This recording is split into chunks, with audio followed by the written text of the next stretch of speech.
इतना कहकर के पितामह भीष्म अपने पंचभौतिक शरीर को भगवान को देखते देखते त्याग देते हैं महाराज। और वहीं से हमारे कन्हैया द्वारिका के लिए निकल जाते हैं। जैसे ही द्वारिका निकलते हैं पांडव कहते हैं कन्हैया ये द्वारिका नाथ मत जाइए आप। कहते नहीं नहीं अब हमें जाना पड़ेगा, वहां भी तो संभालना है सब कुछ। तब पांडव कहते हैं ठीक। द्वारिका में पहुंचते हैं और सब स्वागत करते हैं उनका। त्वमेव माता च पिता त्वमेव त्वमेव बन्धु सखा त्वमेव त्वमेव विद्या द्रृणं त्वमेव त्वमेव शरणं मम देवदेव। और जैसे ही कन्हैया गए हैं द्वारिका के लिए पहुंच गए हैं महाराज। खूब स्वागत किया। इधर कहा गया महाराज राजा परीक्षित जी का जब जन्म हुआ था तब नामकरण भी किया गया। बड़े बड़े विद्वान पंडितों ने नामकरण किया और राजा परीक्षित को राजा बनाया गया, राज तिलक किया गया। जब राज तिलक किया गया तो हमारे राजा परीक्षित दिग्विजय के लिए निकल गए। जैसे ही वन की ओर गए उन्होंने एक अद्भुत सा दृश्य देखा। क्या दृश्य देखा कि एक काला कलूटा पुरुष एक गाय और एक बैल को खूब पीट रहा है, खूब पिटाई कर रहा है। लेकिन यहाँ पर गाय कौन है? पृथ्वी है और बैल क्या है? धर्म है।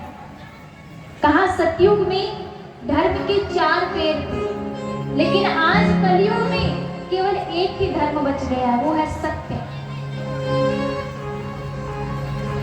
तप पवित्रता दया सत्य, ये 4 धर्म थे, लेकिन अब कुछ भी नहीं बचा है। जो है सत्य और सत्य है मृत्यु।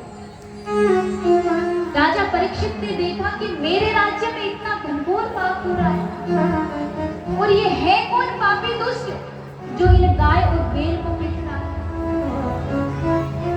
फिर उनकी बातें चर्चा सुनते हैं तो समझते हैं कि ये गाय और बैल कोई साधारण तो नजर नहीं आते, ये कोई साधारण नहीं है।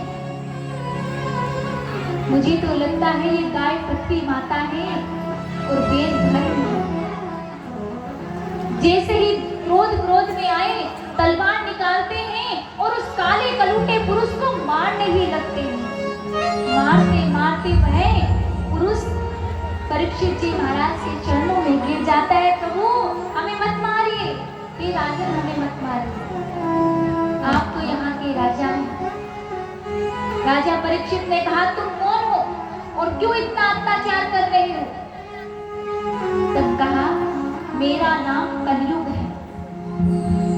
जब भगवान अपने धाम को ही चले गए हैं तो अब मेरा ही शासन है यहाँ पे और मैं ही रहूंगा, लेकिन आप हमें कोई अच्छा स्थान तो दे।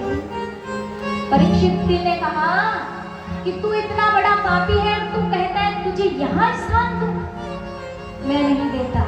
कौन सा गुण है तेरे अंदर जो तुझे यहाँ स्थान दूं? तब कहते हैं यत् फलं नास्ति तक्षा न योगिन समाधिना तत्फलं लभते सम्यक् खलु केशव कीर्तना। जैसा कि प्रथम दिन सुना था कि जो फल योग समाधि से नहीं मिलता वही फल केवल कलयुग में भजन करने से मिल जाएगा।